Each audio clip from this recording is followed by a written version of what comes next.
Hey, how are you? I hope you are doing super well.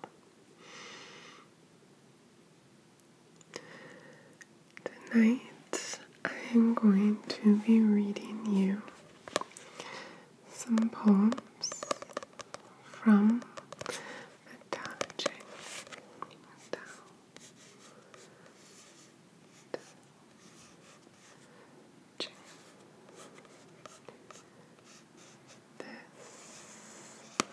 Copy is from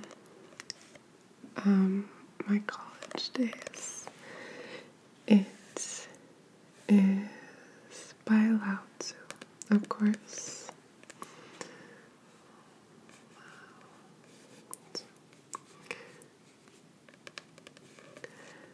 But it was translated by Victor H. Mayer, based on the recently discovered Mauve manuscripts.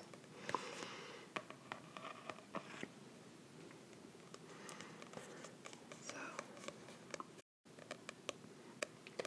this edition also has really beautiful block prints in it that I love. So, I'm going to be reading these to you. Basically, they are poems divided into two sections, one on integrity and one on the way. I think I will read you a few poems from the second section on the way, which is related to, the Tao of Taoism. It does mean the way. So, roughly speaking, it's about letting things happen, not fighting them, certainly not being inactive or resigned, but tolerant and flexible when it comes to the ways things unfold for us, often unexpectedly. So, I think I'll hold the book back behind you because that's where the light is. So let me just, you can tell that this copy is well loved. Let me just find the first poem I want to read, and we will get started. Alright, I found the Tao section. Just get this to focus, and then I'll put it back in. So, a lot of these are about the ineffable and other marvelous things. The ways that can be walked are not the eternal way. The names that can be named are not the eternal name. The nameless is the origin of the myriad creatures. The named is the mother of the myriad creatures. Therefore, always be without desire in order to observe its wondrous subtleties. Always have desire so that you may observe its manifestations. Both of these derive from the same source. They have different names, but the same designation. Mystery of mysteries, the gate of all wonders.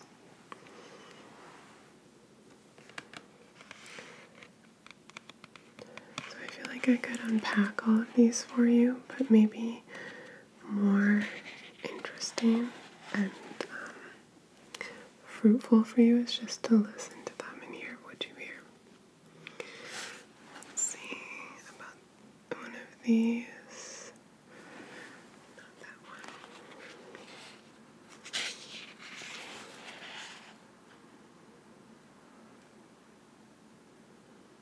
Okay. The way is empty, yet never refills with use. Bottomless it is, like the forefather of the myriad creatures. It files away sharp points, unravels tangles, diffuses light, mingles with the dust. Submerged it lies, seeming barely to subsist. I know not whose child it is, only that it resembles the predecessor of God. Then the next page.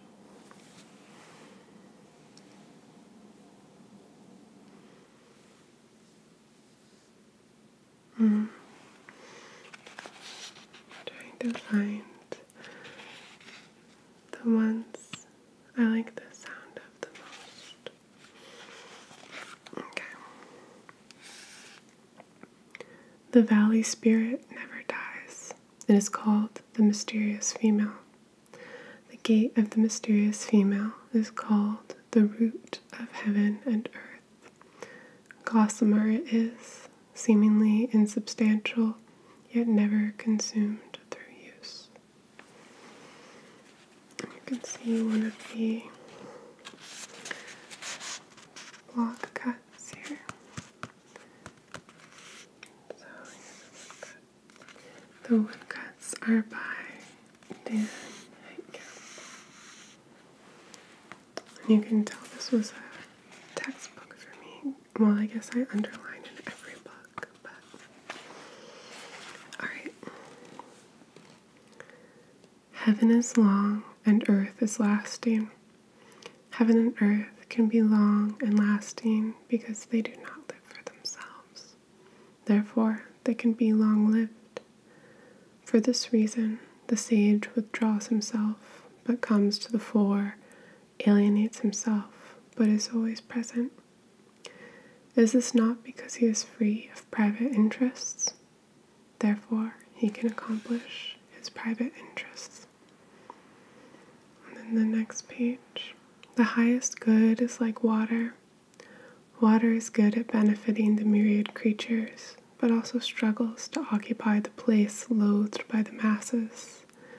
Therefore, it is near to the way. The quality of an abode is in its location. The quality of the heart is in its depth. The quality of giving lies in trust. The quality of correct governance lies in orderly rule. The quality of an enterprise depends on ability. The quality of movement depends on timing. Now, it is precisely because one does not compete that there is no blame.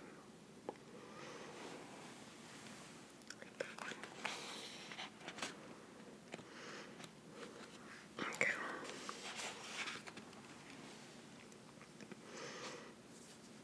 I have some tea here as well. I kind of need it because my throat has been a little, I'm not sick, it's just been a bit raspy.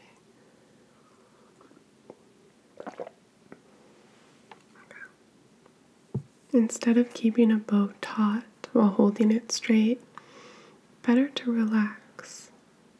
You may temper a sword until it is razor sharp, but you cannot preserve the edge for long. When gold and jade fill your rooms, no one will be able to guard them for you. If wealth and honor make you haughty, you bequeath misfortune upon yourself. To withdraw when your work is finished, that is the way of heaven. And then the next page. While you cultivate the soul and embrace unity, can you keep them from separating? Focus your vital breath until it is supremely soft. Can you be like a baby? Cleanse the mirror of mysteries. Can you make it free of blemish? Love the people and enliven the state. Can you do so without cunning? Open and close the gate of heaven. Can you play the part of the female? Reach out with clarity in all directions. Can you refrain from action? It gives birth to them and nurtures them. It gives birth to them but does not possess them. It rears them but does not control them. This is called mysterious integrity.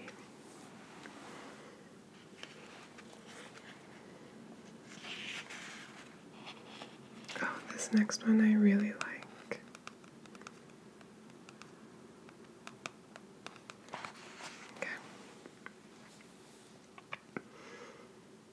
30 spokes converge on a single hub, but it is in the space where there is nothing that the usefulness of the cart lies.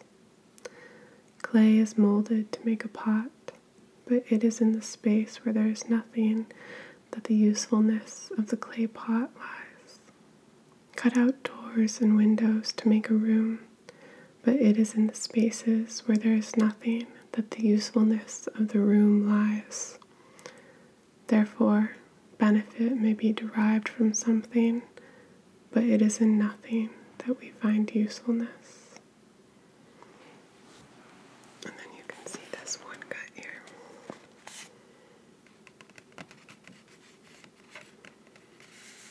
All the woodcuts have a red line underneath.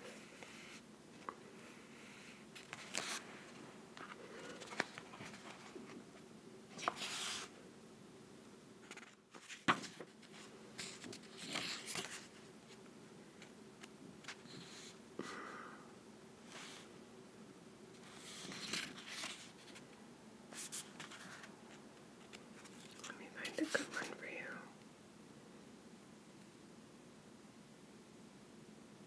Okay. Attain utmost emptiness, maintain utter stillness. The myriad creatures arise side by side, thus I observe their renewal. Heaven's creatures abound, but each returns to its roots, which is called stillness. This is termed renewal of fate. Renewal of fate is perpetual. To know the perpetual is to be enlightened. Not to know the perpetual is to be reckless. Recklessness breeds evil. To know the perpetual is to be tolerant. Tolerance leads to ducal impartiality. Ducal impartiality to kingliness. Kingliness to heaven. Heaven to the way to permanence. To the end of his days, he will not be imperiled.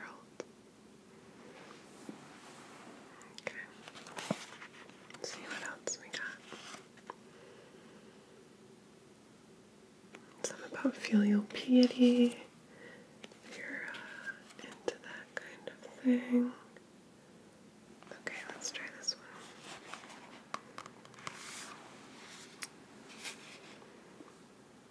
The appearance of grand integrity is that it follows the way alone. The way objectified is blurred and nebulous. How nebulous and blurred, yet within it there are images.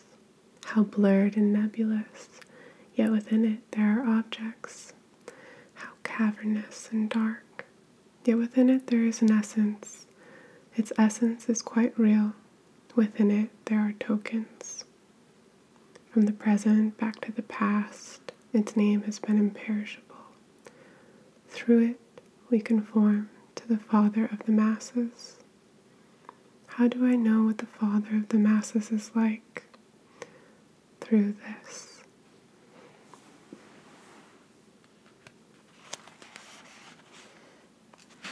Let's see.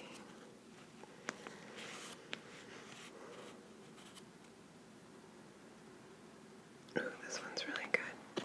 I think I got two, one on each page for you. Okay. I'm going to add just a little more tea.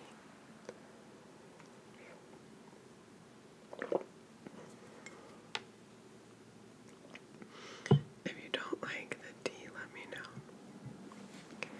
Like that noise. There was something featureless yet complete, born before heaven and earth.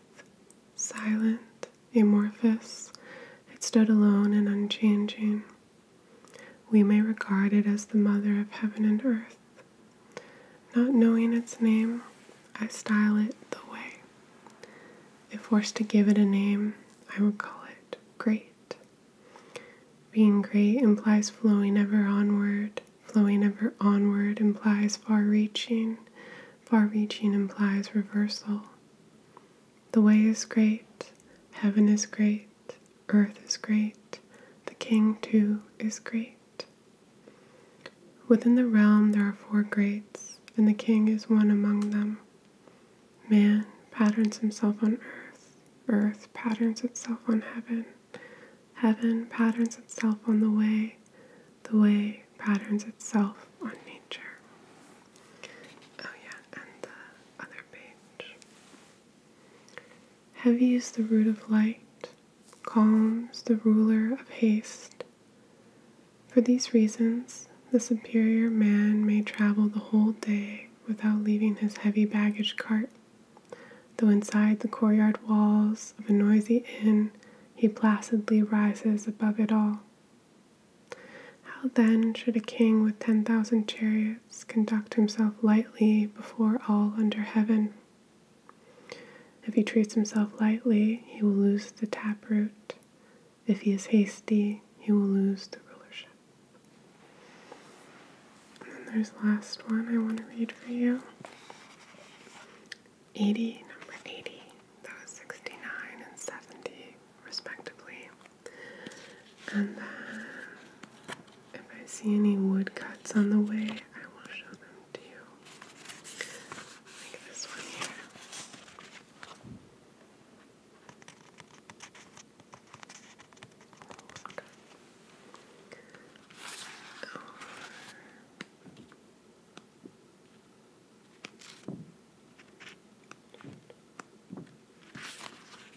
I like this one.